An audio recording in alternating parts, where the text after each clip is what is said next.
G'day and welcome to Heathcote Park Raceway. We're here today for a test day, but it's a very important one.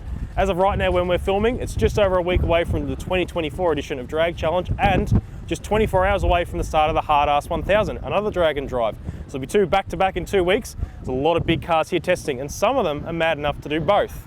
Can you believe it? So we're going to check out some of the action, talk to a few guys. Should be a good day.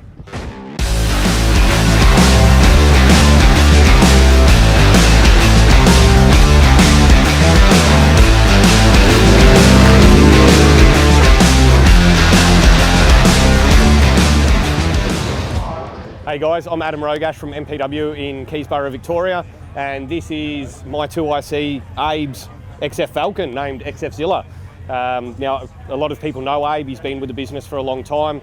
He's what we would call our manager or our 2IC, our head Fabby, and yeah, he decided to build a car a couple of years ago, and it started off as a budget build like they all do. We started acquiring parts for it and everything, and that very rapidly turned into, let's call Abe's OCD didn't allow for budget anymore. It turned into everything being in place, absolutely perfect, everything made to fit, everything 3D scanned, extra engine coolers, trans coolers. Just the attention to detail in this car is no longer a budget build. It's made up of a Dandy Engines built Godzilla. Again, we were going to go factory at the start, but now we've got piston rods, camshaft type deal, valve spring and everything. We've got a power glide in it, so 2-speed power glide. We've also got some G42 compact turbo, so 73, 75 turbos on the car. It's running a Haltech Elite 2500 with a REM that we actually still had back in the no-show days. So we've put all of that into the car. It's running 16 injectors with Fueltech 2400 as the primaries. We've got 1650s as the secondaries if we ever want to turn it up or shoot over to methanol with the car. It's running a massive intercooler which comprises a Plasma Man core, which Abe's actually 3D scanned the front of the vehicle and made it all in-house to fit perfectly. So on the dyno on 21 pounder boost, we're seeing 1500 rear wheel out of this car. We're seeing 120 degree intake air temps pre-cooler and down to like 38 to 40 degrees post-cooler. So the cooler's definitely working and doing its job. So far we've only had the 21 point something pounder boost into it, and we're making 1500. So for us that's low boost on a built engine. We just sent it down the track. We're chasing 950, so this is in the 950 class at Drag Challenge. Now we've just sent it down on Abe's first ever pass in the car with its super soft 3800 RPM launch, 6 pounder boost, and 14 pound rolling through from about a 2-second ramp in it, and it just went 9.0 at 145. So now we've got to pull all the boost out of it, but Abe being Abe doesn't want to do that yet. He wants to go out and run mid-8s and then we'll work backwards from there. So we just put a tune up in it. It'll have about 18 pound. I reckon that's going to see probably mid-8s out of the car, and then we'll come turn it around and start trying to chase that 950 for Drag Challenge. Yes, this is our first Godzilla package. It is the Ford version of an LS, I would say. So we haven't hit any boundaries with it as yet. It tuned up well, everything worked really well. Look, the Haltech controls it flawlessly. I would say we're going to start running into dramas with this when we start getting 25, 30 pounder boost into it, and we're trying to go deep into the 7s with this car. When you have a look at the car, you see the rear end in it, you see the bolt together converter in it, you see all of the good bits that have gone in. The car is now built for mid 7s. So I would say we're going to start finding issues with the platform when we start pushing it that hard, but that's the point of an R&D vehicle. So at the moment, it's just all gone together and done everything it should do really well. So when we're building a Drag Challenge car like this, or a Drag Challenge specific car, it comes down to rear suspension, comes down to choice of front suspension as well, comes down to engine oil coolers, trans coolers, radiator size, actually getting the airflow through the front of the car. So if you have a look, it's actually been 3D scanned and got all 3D printed air ducts coming through to angle every bit of air we can through the radiator, through the intercooler. We've got trans coolers up inside here. So we've got all these air ducts actually cooling the car and focusing air everywhere. And that's something Abe's very fussy with the way he does things and really into his 3D drawing and scanning and CAD and everything. So this is where he's really shone on this project, is being able to put all of that to good use. And as we say, for a Drag Challenge car, you can't get much better than that.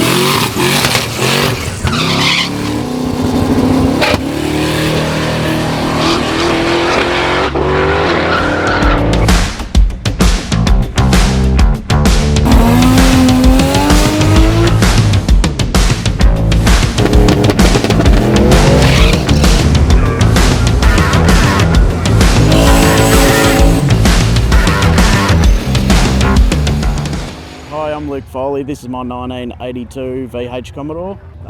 Testing for Drag Challenge today, so just changed a couple things over the winter months. So yeah, nothing like testing the week before. So too busy doing everyone else's cars. So just dragged it out of the corner, and yeah, look, maybe just a couple of 60 footers and half track passes. I'm not interested in running it through. It's, yeah, we know what it does out the back, but it has made a fair bit more power. Changed the camshaft, ignition coils, put a full floater rear end in, race products. A lot of street Ks, yeah, street Ks is the aim.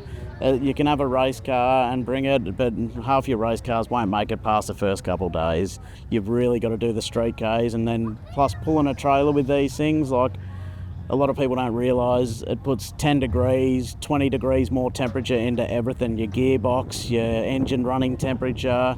It is a lot more load pulling a trailer, so it's not just driving it, it's all the other little bits and pieces. And look, let's face it, the roads are just dog shit as well. Like, you're dodging potholes and whatever else. You got a race car that's got a tube front end in it with rose joints.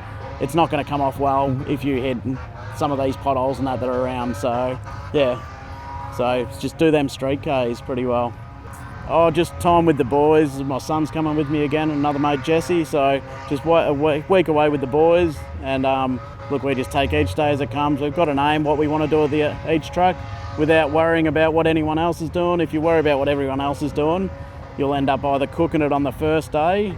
It's a long haul. It's no use going out for kill the first day, because you've got another 4 days of racing you've got to get through. So look, I've finished every single one of them, and I've done every one of them except for last year. We pulled the pin.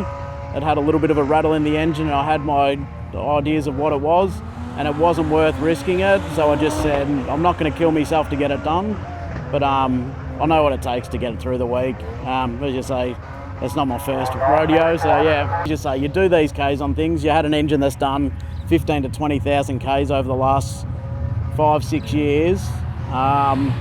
And it had a lifter fail. We know that you need to do lifters in between that. Look, it was a trunnion fail on a rocker that actually caused it, but yeah, like, it's one of those things. Like, you can only keep up that maintenance so much without pulling the whole car apart. If you are street, as I say, them street Ks, you test to race to go quick, you need to test and drive on the street as well.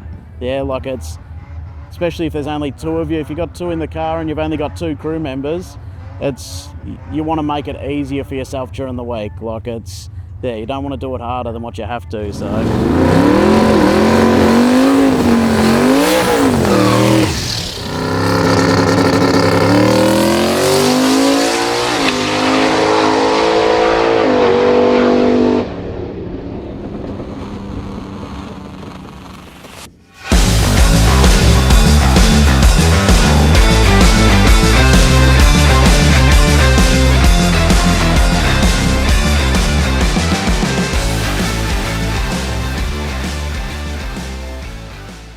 I'm Anthony Burns. This is my XE Ute, which is an 84 model and is a Barra Turbo 400 9-inch deal.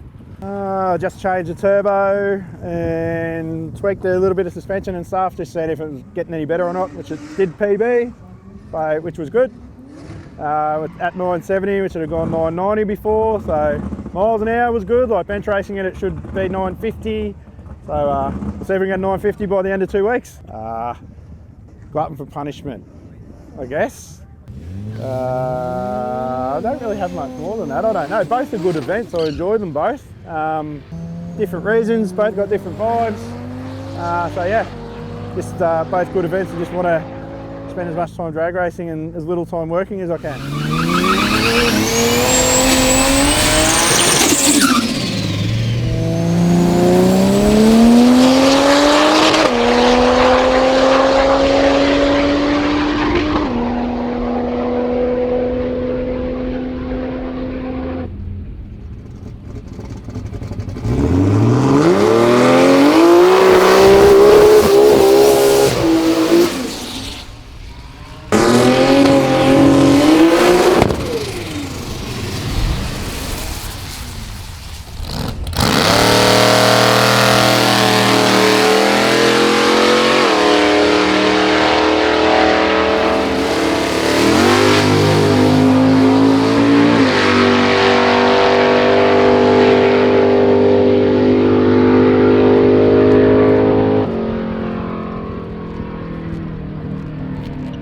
So here we are on Sunday at Heathcote, just test driving the XF Zilla that we just built here.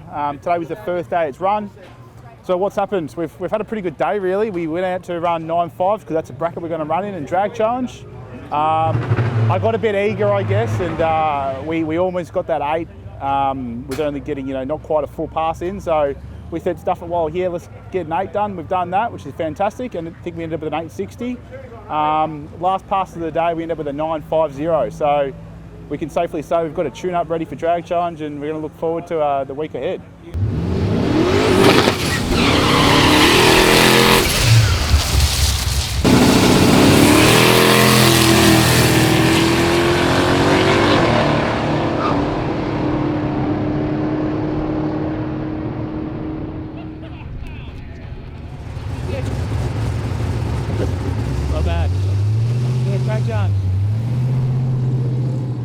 So a good day of testing all around. There's some guys that ran some really good numbers, some that have a bit of work to do, but it's all in the fun, and with just over a week to go, we're getting super excited. Speaking of, if you want to come along to Drag Challenge this year, here's the dates. 29th of October to the 3rd of November, we're starting in Calder Park, then going to Mildura, Tailem Bend, back here at Heathcote on Saturday night, and then back to Calder Park. It's going to be a mammoth week, 1,300 kilometres. If you want to know more and get some tickets, head to dragchallenge.com.au, and hopefully we'll see you there.